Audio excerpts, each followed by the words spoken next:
Today, I'm honored to be with a top charting Billboard producer.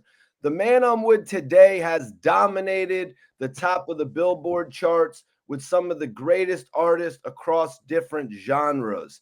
He built up his name by establishing his sound and took over with undeniable lead singles from the likes of Ja Rule, Shyne, 50 Cent, and G Unit.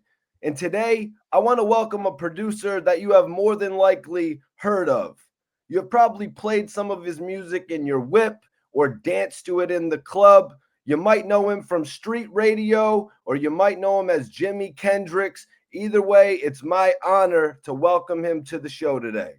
Oh, damn, Mike, you serious? That's for real. That was dope, bro. Really dope. Really appreciate that. So thanks for the intro, superstar. It's an honor. It's an honor to be on the show. Yeah, man, it's great to have you on the show today. First, I just want, you to explain like where you come from. Can you tell me about growing up in Queens? Like, what was your experience like, and what part of Queens were you actually from? Born and raised Hollis, Queens, New York. Lived in Far Rockaway, and then they got a little too gangster, I guess you want to say, at the time. So my mom was like, yo, we flying off the buses with people shooting back and forth between each other. It's time to move. So we're from Far Rockaway to Jamaica, Queens, Hollis. And that was like the beginning of that young love of music, growing, learning, and Hollis, Queens showed me a lot. It taught me a lot, you know. Yeah, I got love for Far Rock, man. Rest in peace to Stack Bundles. Salute my guy Keen Streets. That's what's up. I worked with both of them. Dope people, Chinx, Stacks. Being from Far Rock, it's not really well, they call it the sixth borough. So also we're also known for having a lot of that come from there and put in a lot of work. So the name was not always, it was notorious, but not always for something good. But the musicians and the artists that we did have there, they were undeniable. Stacks and Chinx and the Riot Squad. But there was not too many, producers that I know of that were from that area. So when people say where I'm from, I say I'm from Hollis, but I was born in Far Rockaway. So I'll never forget where I'm from. That's where I always where I was born. That's where I always will continue to get back to. Which even I'll tell you about later what I'm doing in that area, in that community. I'll talk to you later about that one. You actually got the chance to work with Stack Bundles? Yes, we got a chance to get in the studio, work on some new records. My boy Jesse from Street Radio. Also, but the only thing I regret is that we didn't really get a chance to work for a long amount of time. Because by the time we got a chance to work with him, he had got killed. So it was like, damn, like, you know what I mean? Like, you wish, woulda, shoulda, coulda. You know what I mean? It was one of those type of feelings. Chinx came out of jail. He was in the studio with us. Went right to the studio, and we were working on records right away. So that to me was like, okay, cool. I get a chance to really work with someone and then see them blow and get there, and only to end the way it is, that they did. It's kind of messed up, kind of fucked up. That, pardon me, I don't know if I can curse, so feel free to bleep out my words sometime, But it's kind of crazy that they had so much potential, and yet it was like the luck was just horrible. You know what I mean? 1, 2, it's just like, damn, like we couldn't get a break. So rest in peace to Stack and Chinx. Yeah, Definitely legends. Rest in peace. Definite legends. Yeah, Chinx actually credited me with going to Far Rock and shooting his first music video. What? That's dope. That's dope. Okay, so your background is also in film. I had done a few videos back in the day. So when Chinx hit me up, he was telling me, "Yo, I just got out of jail. I really need to get going on the blogging tip." So I was like, "You know what? I'm gonna go out and work with Chinx." Then, as you said, he got the situation with French Montana. He got all the records on radio, which was crazy. Now, when you was locked in with Stack, what type of guy did you get to know Stack as being? Whether you guys were in there for that long, or what type of person did he come off as to you? Well, I mean, Stacks, they was from the neighborhood, so like he was always just a good dude. He was a fly guy. You know what I mean? The girls liked him. He was always flashy. Whatever you knew him to be on TV and on videos, that's how he was at home. You know what I mean? He was loved. He was embraced, and we knew something was gonna happen. He was gonna make it. You know what I mean? And for the most part, he got there. He got the notoriety. There are records that I've heard other artists do that they don't credit him for that. We know he did. You know what I mean? We know he was involved with writing those records. So he was a dope artist, a dope writer. His brand was coming together, and people embraced him, which is why I can see why when he made it in the industry, people were like, yeah, they believe. He was a great storyteller, amazing storyteller. He can tell a story on the record and have you took you for a ride. So artists like that you don't find today. You know what I mean? The Kendrick Lamars and people like that. So it's tough today compared to back then. People don't know what real lyricism was, and being witty and just being able to put it all together. The artist with the product, with the music, with the vision, with it's a lost art. A&Rs are not who they are anymore. So that's where today's artist is missing out. Yeah, with the A&R. Yeah, facts. That's one of the first ways that I came into the game, because back in the day, 2009, you wanted to join a record label. Now it's all about podcasting. So me doing interviews kind of went hand in hand with that. That is so true. The brand did I guess you could say like the way that people saw things before compared to now, or actually being back in that time and then seeing how it's evolved. Back in the day, social media wasn't really podcasts. That shit was we didn't give a shit about that. We were living in the moment. You know what I mean? In those moments. Facts. And now it's like everything now is about content. Imagine if those cameras were rolling and podcasts and social media was really back then. The type of stuff they would have saw, crazy. It was about peace of mind back then. Yes. Artists had, you hear about artists. You didn't necessarily see them, but you heard about them. Wu-Tang, this and this, Bad Boy, Jadakiss and Locks. And you heard them before you saw them. Now, you see everything before you just about hear it. So it's just different. It's a different game compared to how it was then, So let me ask you a question. What's up? How'd you get that name, the superstar? Mikey T, superstar. Mikey T, the movie star. My brother's actually a director, right? My brother's been like directing movies since he was like a kid. He'd get all the kids from the neighborhood to come and film movies. Like he'd paint them up in face paint to play zombies, or you know what I mean. He took it there. He filmed his own version of The Stand. That's and then fire, bro. He went on to become an actual director. He dropped a movie called Slapface in 2022. Nice. But back in the day, in like 2009, when I was making my MySpace, I was just like Mikey T, Mikey T, the movie star. Okay.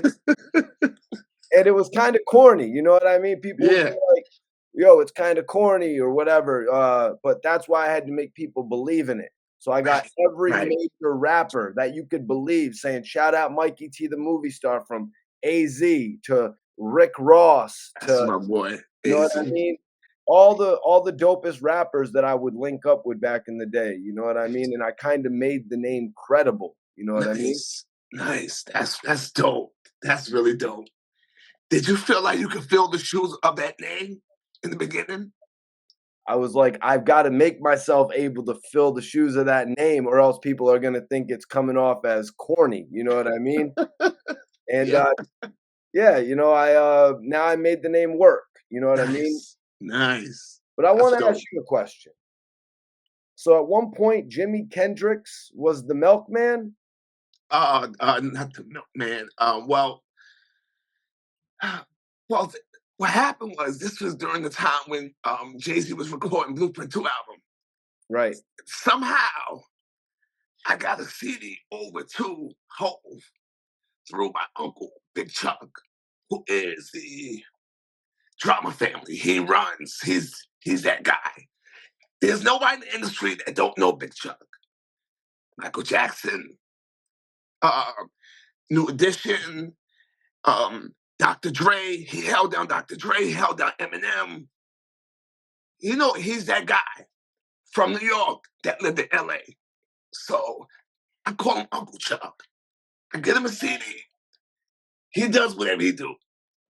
And I'm helping my boy, R.U.L.E, who hoists milk down into the delis in the city. So back then, the two-way pages were like, little side ones, little colored ones. And I'm helping him with the milk, and I keep getting the page. Who is this? Who is this? Come to Baseline Studios. Come to Baseline Studios. I'm like, who the fuck? First of all, where's Baseline Studios? What is that? And then, so I'm like, whatever. Then I get another call from my Uncle Chuck. He's like, yo, did you get a page from someone? I'm like, yeah, hell yeah, I just got this shit. Whoever this they calling the wrong fucking pager. He's like, no, that's Jay-Z. He's trying to get you to come down to the studio. And it was like, what? Like, whole text me. I need you to come down to the studio. SC. I didn't understand SC was Sean Carter.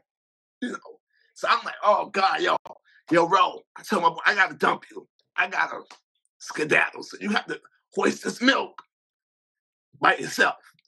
I love you, I appreciate it, but I gotta go. And I get up out of there. I go to Baseline Studios. I'm so new to this industry shit. I really don't know much about the industry in the sense of how to carry yourself. I make music. You know what I mean? I don't know what it's to be all up in the clubs and popping. I don't give a shit about that. So I get there. I'm like, hey, I'm here to see Jay-Z. This is how regular clueless I was to what was going on. I'm here to see Jay-Z. Big old Samoan dude is like ready to grab me up. He's like, this dude is crazy. Ready to grab me up, and because he was humongous. I've been there. I've been there. Humongous. And the person that saves me is Jay-Z. He's like, nah, he's with me.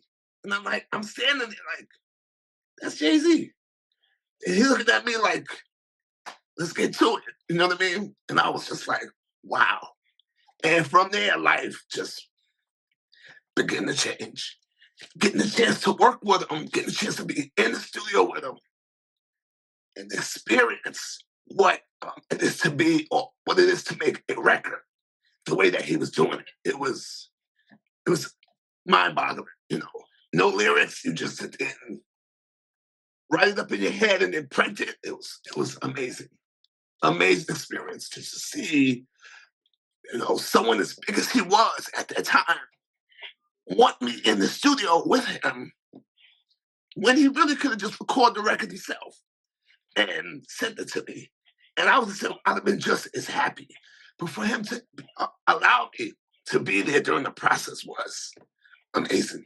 It was something I will forever take with me as, when they say, when you walk into a room, command the room. Well, when you go into a room and you're the producer, You're supposed to command that room. You're supposed to make people know you belong in that room.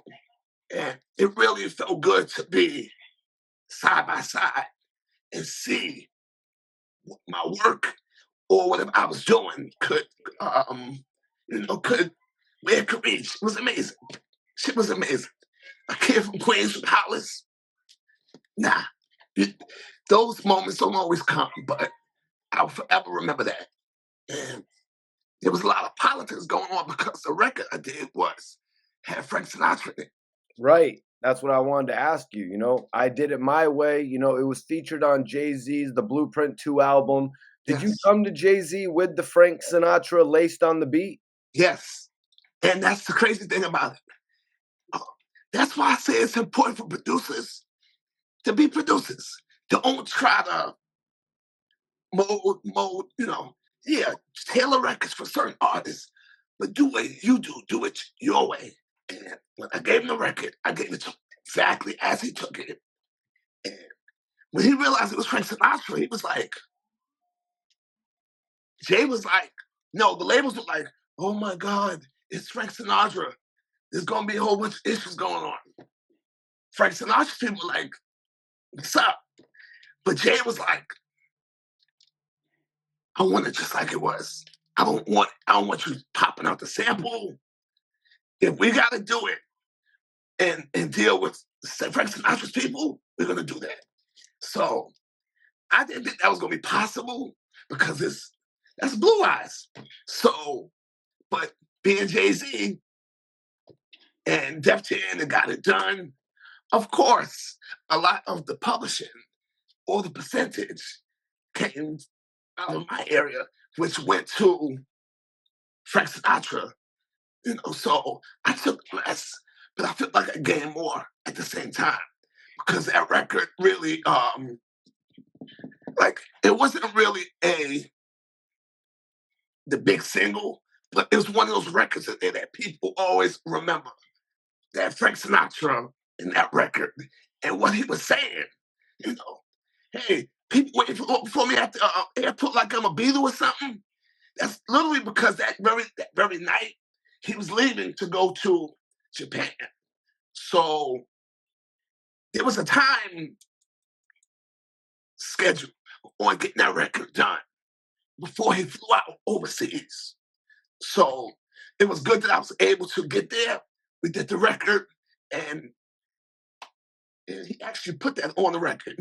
There's people waiting for me over in Japan thinking I'm a Beatle or something. And it was like, right there, we were living in the moment, literally, because that was exactly what was going on.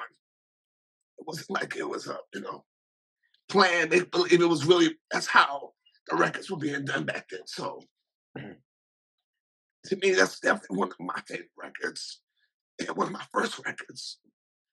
So I was lucky. If nothing else happened after that, I was happy. The Blueprint 2, The Gift and the Curse, debuts at the top of the Billboard 200 with first week sales of 545,000, man. Gold in a week. How was that for a kid from Hollis to have a memorable track on an album that was on top of the charts? I don't know. I mean, even now, I can't really say it was the best moment of my life because I'll be honest with you, it really wasn't. At that moment or in music, it was definitely one of my, you stick a flag into it moments where it's like, okay, I've arrived. But it still wasn't that moment where I felt like I really made it. That big radio record was still like, it was like, man, okay, my first one is Jay-Z. Woo! What the hell am I gonna do more? Like, how am I gonna beat that? How? Oh shit, that means I gotta go to radio. I need a radio hit. I gotta be on the radio. Being in the Blueprint 2 for me, that was monumental because if you look at the roster of producers, I was one of the only unknown guys on that roster of producers. Everyone else, I'm just stunned. I'm just stunned seeing my name next to all these producers like Jesus, have mercy. How'd I get here? But it was only because of God. It was really only because of God, to be honest with you. So that's a pinnacle moment, but it wasn't my most defining moment for me, for music wise. So was there any talks of signing with Roc-A-Fella, or did you guys have any other records that never released? Well, actually, after that situation, and I'll tell you how playing chess is good because I'm just telling you little stories that people didn't know about. With that record, there was a lot of back and forth. And my lawyers was like, no, no, you're not going to take the record. I'm telling them, yes, we are going to give them that record. And I'm going to take whatever less out of the bunch. Of all these people here, I'm the one that, I'm the least most important, I guess, of those. But yet, but important because it was my record that got all of these people together to get on this album. If I didn't think about Frank Sinatra, I paid $5 for this little CD where they got the Tower Records in Times Squares, the old one, and a little basket. I pull out a CD, it's a $5 CD. And I turned that into a Jay-Z record. $5 CD into appearing on $4.99. 500,000 album first week. Come on, man. This is like we were talking about. This is when people lined up to buy albums at the store, not just, a billion streams equaling out to a gold album. I come from a time where these equate to album sales, not streams. You know what I mean? So it's like, it's a different time. You know what I mean? I came at a good time. And then they took a while to figure it out, so some albums did suffer. Some albums that you were a part of, like Terminate on Sight, for instance. Yes, yes. But, that was a lot of politics too with the label. And 50 wanted to get off the label, so he gave them, gave them an album or a mixtape or whatever you want to call it, EP, whatever. And had he really wanted to make some of it, it could have went a lot harder. But that was totally unexpected as well. So going from Ja to 50, so people still ask me about that. How the fuck did you do that, bro? Yeah. I'm like, bro, I'll tell you later. Well, I mean, you did the lead single for the TOS album, but so I wanted to ask, did Irv Gotti reach out to you because he heard the music from the Blueprint 2? No, actually, during that time when I came in, Irv had a roster of producers, top dog, some dope, amazing producers, and during that time that I came in, that's when him and Fifth started to get at each other. And they wanted a new sound or they wanted something new in the roster. So they started looking for producers. Now, before I even was really working on the milk truck, I was still working on the milk truck, let me just tell you that. But on the side, I was selling beats with CDs and giving them out to people. Local gangsters, the local rappers in the hood. My name started getting out heavy amongst the community, the hood. Like, yo, is this kid here? He got some heat, some joints. And Ja and Irvin was like, all right, let's find him and let's get him over here. So one time, I'm living in the basement apartment on Farmers Boulevard by the Rock, and my aunt's like, she calls me, where you at? What's wrong? What's the matter, Aunt Brenda? And she's like, some guys pulled up in the truck. They were big, like 6'8". And I realized now who it was one of the bodyguards. But they came knocking on the door, asking for you. I didn't know what to say, so I just lied. And anyone come to your door like that, looking for you, you're going to get low. You're going to figure out what's going on. And then when you realize what it is, then you respond. And then come to find out it was Irvin looking for me. Because apparently, one of those CDs they got a hold of, and Ja had took seven records out of that CD, and that album became Blood in My Eye. And Irv don't take records from outside producers. Everything stays in his camp. So Irv was like, "Yo, we gotta find this kid because we gotta sign him because we took too many records on the album for him to not be signed to me." So once I found out who it was, I had a first opportunity to jump on the album that came before Blood in My Eye, which is one of the big records, the big pop record album. That, where Ja really crossed over to that. He's out of his stage. And I missed out on that project. But at the time, the people that brought me in and wanted me to go at that the first time, when it come down to dollars and cents, it wasn't making sense. Someone want to give me 25%, someone want to take 30%. Then this one want to take 30%. And then this one. And by the time I'm done, I won't get nothing. So I was like, nah, I'll pass. I'll go back out here and grind out. And luckily, because they could have just said, fuck it. All right, let's move on. A year passed again, and they came back to me, and I was able to negotiate the record, negotiate a deal with them, where, and this is my talking point. I need you to give me, the record's going to say produced by Jimi Kendrix for for my company, and co-produced by whoever, which would be Irv Gotti. Irv would get 25% in credit, co-production. And most times it would say produced by Irv Gotti, instruments played by, which was usually the real producer. So that was real big on me. I need my name. I need my name. My name is everything. And they gave it to me. They paid me like $75,000. I negotiated my own contract with them across the table. I had a lawyer, but I negotiated the whole deal. And it was a wrap.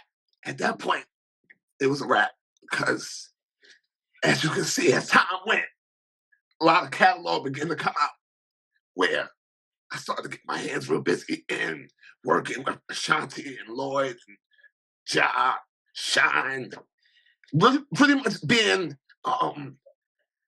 just kind of blanketing my sound all throughout, or sprinkling, not blanketing, but sprinkling it in the label. So at that time, Irv wanted me to come up to the crack house, which wasn't really a crack house. Right. It was called the crack house. Right. Right there on Mercer Spring, and we went there and we started making history at that point. So that was fun. So were you aware that the Blood in My Eye album was going to be a variety of 50 Cent diss tracks? No. I'm gonna be honest with you. I had no idea what I was really walking into. But as I heard the album, I was like, okay, this is the whole, brace yourself.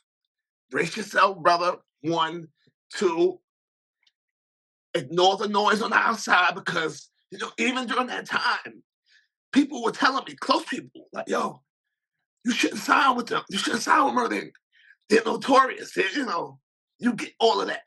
I'm a church boy from Queens, so, my mom, thank God, she kept us out the streets where we didn't have to really be out there. So, you get kid, you don't want to get influenced by Murder Inc. or this and that. And it was like, But I knew that, one, I was grounded. My work ethic was I had never had to be pushed. I love what I did, and my music was going to talk. And I just wanted to make sure that my paperwork was going to always be good, no matter what. And I got all of those. So I was able to deliver. I treated it like a job. Get there at 6 p.m., leave there at 6 a.m., go home, drop off the babies, daycare, home. I had a little baby coming, spend some time, take care of home, all that, then go right back up there like a job, Monday to Friday. And it was just funny how I treated that like a regular job.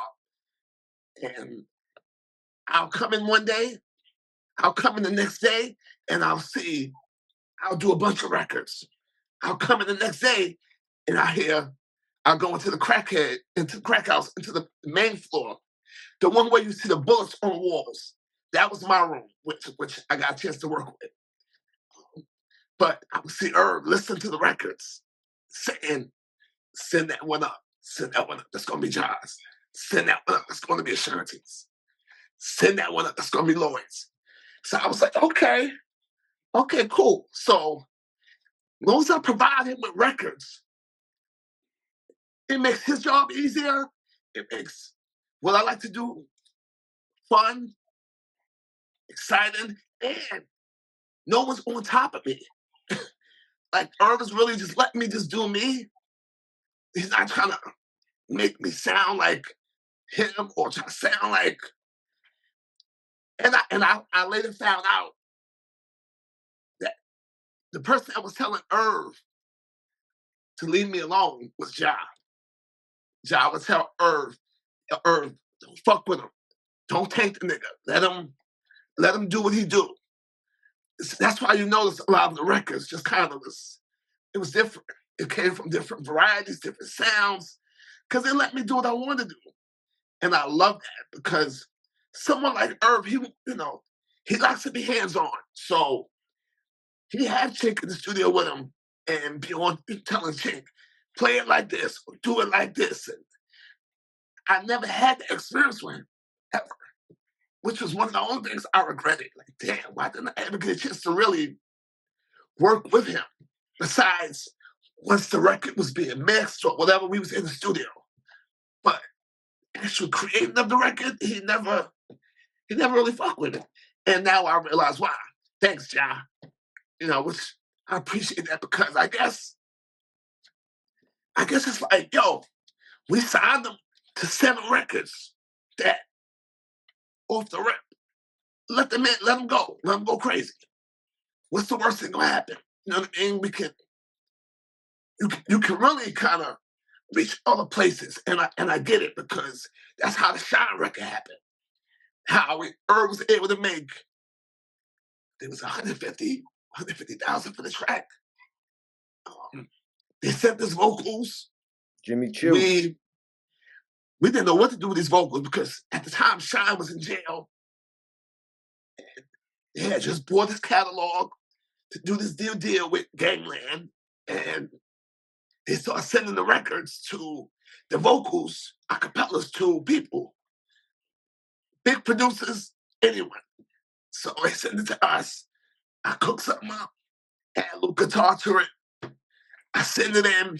I come in the next day. R.U.L.E was like, yo, that record you just did, Def Jam loves it. They want it. First single.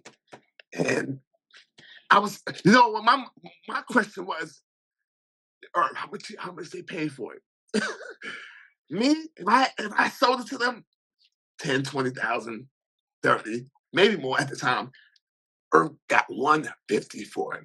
I was like, man. 150. And next question was, how much you want? I said, give me half. I said, all right, cool, let's do it. And that was how unusual deal was. You know what I mean? So it was cool. It really was cool. But I never, you have your moments where you're like, is this real? Or me, I always stay grounded. Keep your head down and work. Keep your head down and work. Go work. Fuck the clubs. Fuck the bitches. Fuck parties. Because R.U.L.E and them love the party too. They love the party. And there'd be moments at 1 o'clock in the morning, everybody going out the door to go to the club, and we'd be looking, and they'd be like, nope, nigga, you gotta stay here. Keep cooking up. Keep cooking up. And I'm glad I did. I'm glad I didn't follow, and I did not. Yeah, because you go from being on these album cuts from Blood in My Eye to transition into being on the intro for Lloyd's album, using that to go on to be Shyne's album, the lead single, Four Cuts on Concrete Rose, an That's album crazy, bro. that sold 250,000 That's copies crazy. in a week. That's You know what I'm crazy. saying? That is crazy, bro. I gotta ask you this question because I remember a rumor back in the day when Blood in My Eye was coming out that Jay-Z was possibly going to appear on Blood in My Eye. Did you ever hear about that? I didn't. I heard about that, but I don't know how serious that was. But if that would have been the case, oh man, that'd have been real crazy. That would have been real crazy. But no, at the time, it was nothing solid.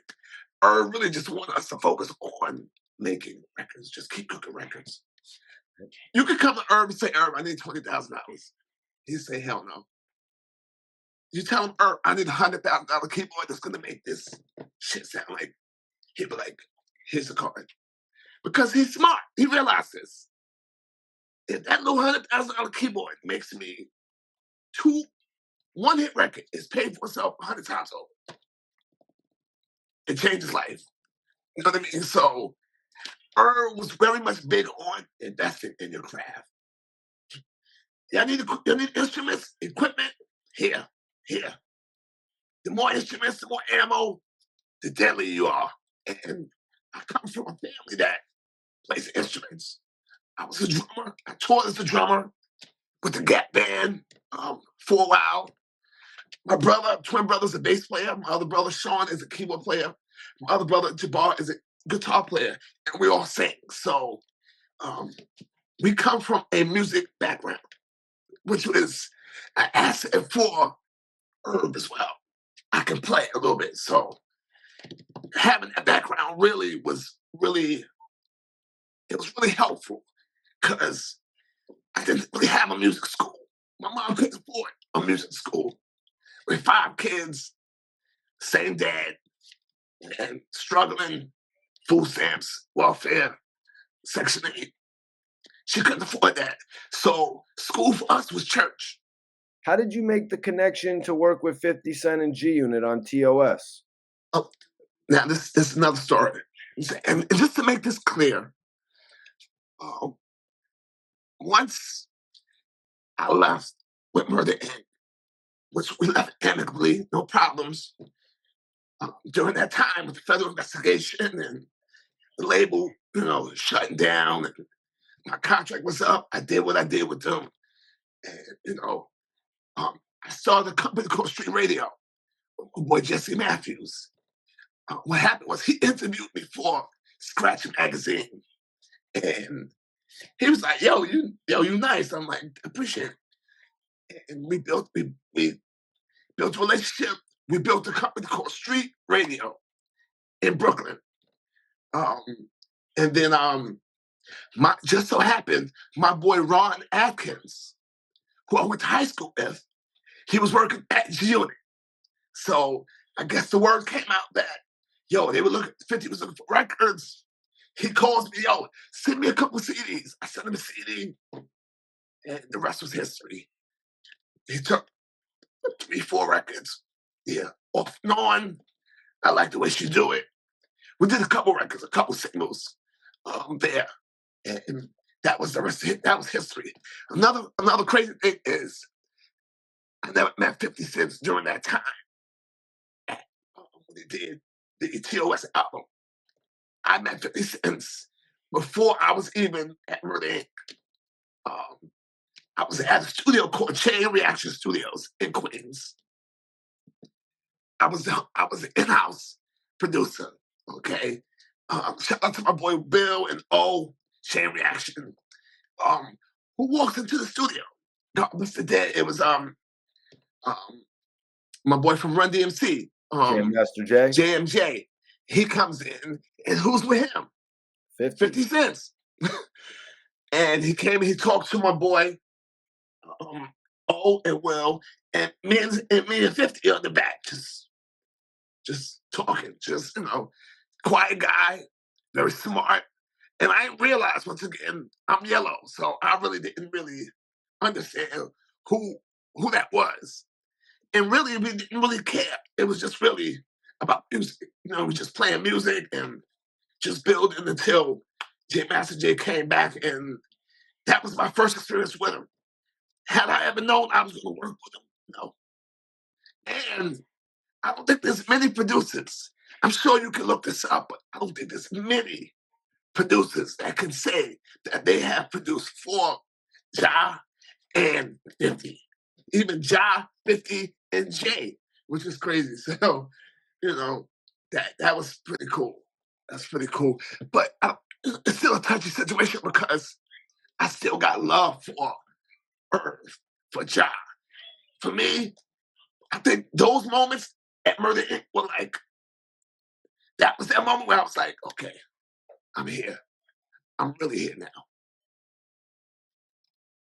Having records, album fillers are great. But when you're dealing with big chart top records, things move fast. And you gotta have your paperwork in order and be prepared for more. R.U.L.E will always say, yo, you did one hit record, do 3 the same way. 3 the same type of records. Because when they know you got a hit record, they're gonna say, yo, I want a record like that. That's how labels are. And that's when R.U.L.E really came into play because he was a great salesman. He was an asshole, but when you on his team, he's the perfect asshole. He's the perfect Dame Dash for Roc-A-Fella. You know what I mean? He didn't give a fuck. And he knew he was the shit. And the labels, they reciprocate. You know what I mean? He just needed the records. So those moments to me, I was like, wow. And I still regret those because like, what if the feds never came and shut down Murder Inc. during that time? We got out of there with a platinum record, gold record, another platinum record, gold record. We got out of there with a bunch of records before things fully shut down. And we didn't even get a chance to really run with it because, you know, once the feds came, it was over. But we got a lot done in a little bit of time. So I was just thankful to be in that little window and be able to share what I do with the world. Were you at the office that day when the feds came and raided it? No, I was not there. But there were times where some weird stuff, where magazines would call me to do interviews. And they'd be like, great, we're gonna do the interview. They came down to the studio. The next couple of days, I get a call. They're like, we can't do the, I spoke to my bosses. We couldn't do the interview. Apparently, the feds came to them, showed them pictures with us, with the people and me, and they asked them, were there money machines in there? Were they doing this? And yeah. And you know, it scared the labels, it scared the magazines, so they pulled on the article. But it really showed me then that people were watching this. And I just was oblivious to I was there really to make music. There was no money machines, it was beat machines in that motherfucker. And we had it rocking. So a lot of it, maybe it was good. That I just came in there, I did what I did, and I'm thankful for it. But, you know, it's just like the potential was so crazy.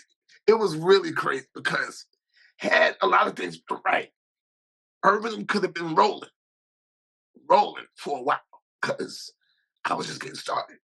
So Yeah, you went from the first album, the Blood in My Eye album, 3, 4 tracks, to pretty much being all over the R.U.L.E album, jumping yeah, on Wonderful, and that album, that song actually went to number 5 in the US Billboard and that's number crazy. 1 in the UK. That I had no idea you just said that, bro. I promise to God, I had no idea.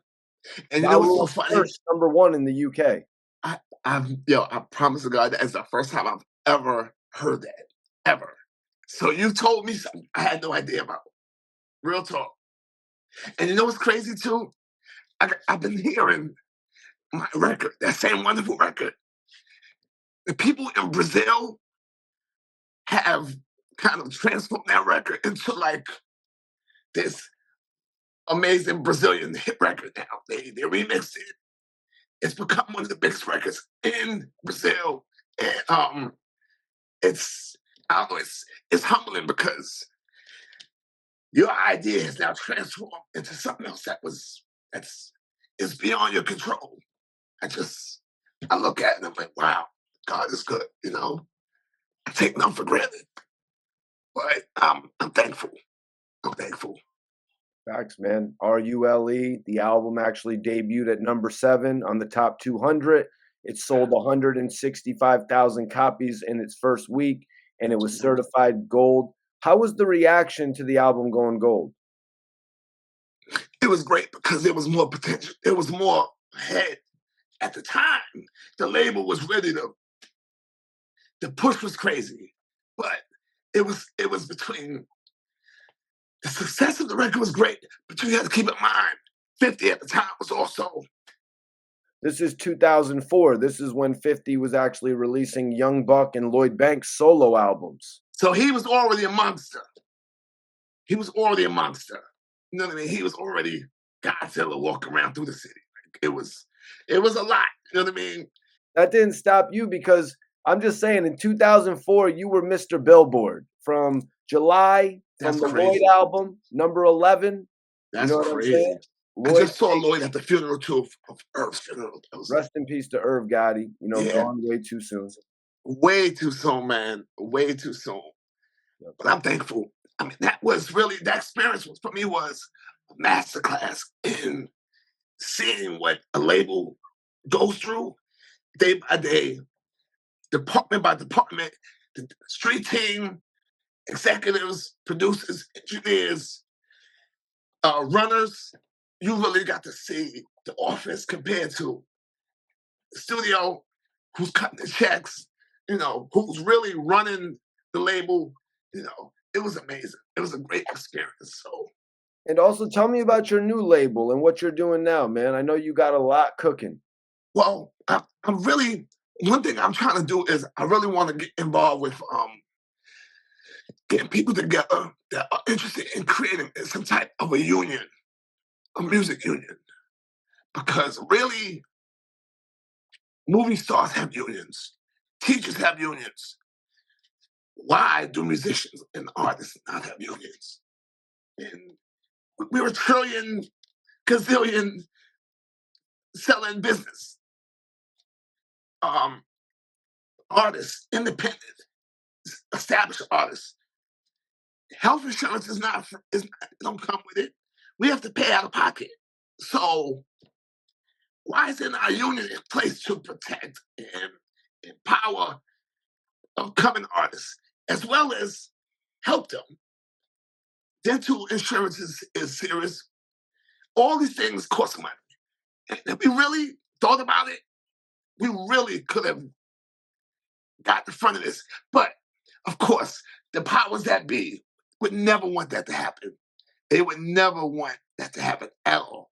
Because they know once we, you know, once we join forces, we become a threat.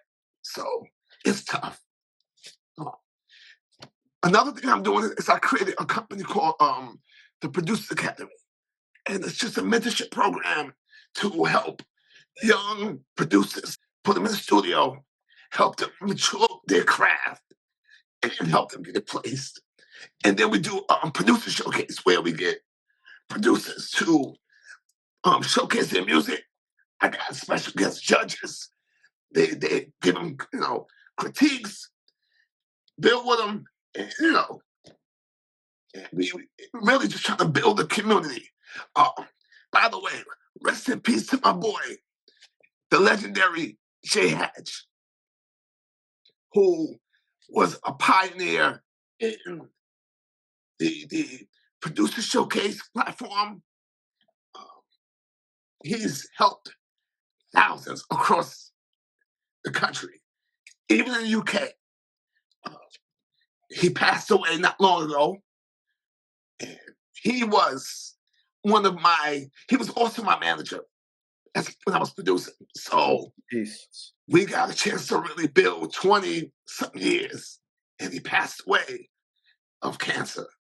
And so one thing I want to do is also do something that can put like a fund towards cancer research. Um, I've, yes, I have projects coming up.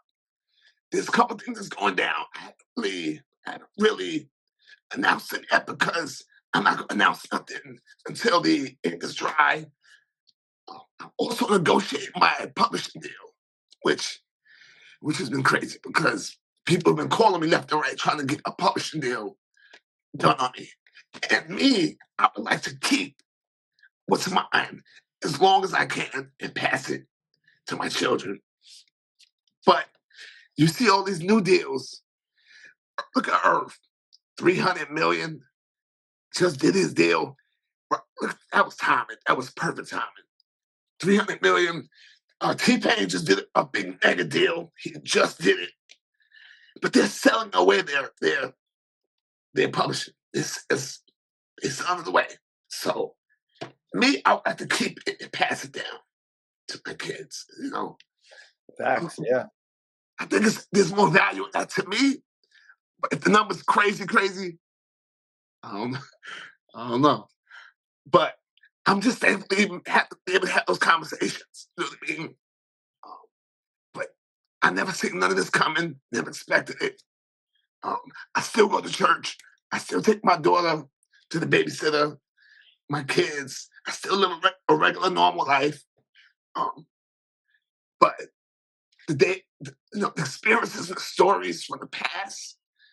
Oh my God, I got so many stories. You're like the first person I'm really, yeah, you're one of the first people I'm really even sharing these stories with because to me, a lot of these young kids don't know about this. They'll never really understand some of them. But we do need more of us from back in the days to share the stories to help them, so they know. Look, Earlier, yeah, it's just like you said earlier about how everybody's all online with it back in the day. But us back in the day, we used to use it for our peace of mind. Yes. You come on, Mike. You know, man. That's why I appreciate you, man. You know, OG like you, coming on the platform. Like us, brother. Yeah, me too, man. I'm 36. You know what I mean? I've been here doing this for 15 years since '09. You know what I mean?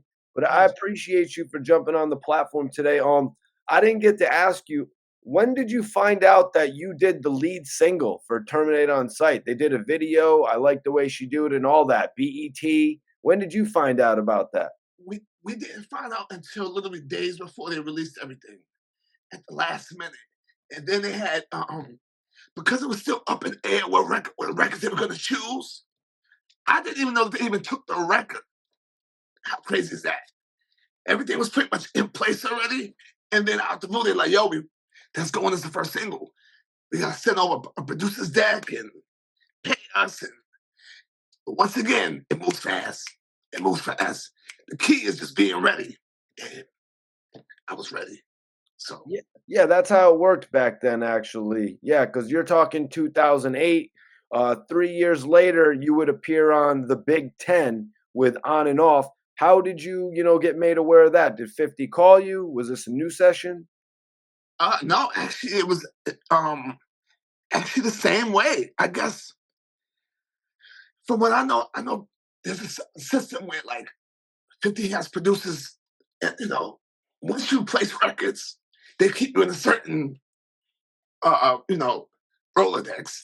And when it goes out, he's looking, he's sending the word, we just send the records. And then next thing you know, you get a call, we want it, we'll take it. So it made sense. It never really, I'll be honest with you, those records I loved, but I realized that during that time, he was going through a lot with the label. He just wanted to get off the label. So had those records came during a year before, a couple years before, oh man, we'd have been out of here all over again, a whole nother run. But during that time, there was stuff going on. But any place for me was like, like I produced records for Patti LaBelle. And I did the single with Heavy D before he passed away, his record, Chasing Windmills, which was nominated for a Grammy. And God bless it, it was one of his last albums before he passed away. Heavy D was a legend to me. So Patti LaBelle was a legend to me. Icon. There's not many people that can say Patti LaBelle cooked for you in the studio. Like, actually cooked for you. I didn't even know Patti was nice like that. I know she had pot pies. Once again, I'm yellow. I'm green. I don't know about it. Was on social media for me to be looking for everyday life. I had to be in the moment. And she actually cooked for me. I mean, a spread. Cooked for me, took her shoes off, and popped some Corona with me. I had a Corona, she had a Corona, and we sitting there drinking beer in the studio, just talking about regular shit. Right. Not snapping 80 pictures. No pictures. It was just people in the room, and we was just doing us. And then we ate, and we went in the studio. It worked. These are moments I'll never forget. And but if no one asks me, I'm not gonna say. I'm gonna just leave it, to be. No, Which is what I appreciate you, Mikey, I for appreciate your even time. having me come on. So well, anytime you need me, I got plenty of stories. All right, Plenty man. of stories. Well, Whenever you want, we can make a part 2 for this. yeah, facts, man. I had a whole bunch more stuff written down, but I want to be respectful of your time. Yo, I'm your host, Jimi Kendrix, producer for Jay-Z, 50 Cent, R.U.L E, Ashanti, Rick Ross, Wu-Tang, Rick Ross, you name it. I've done it.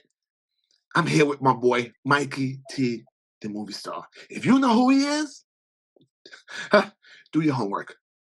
Thank you, brother.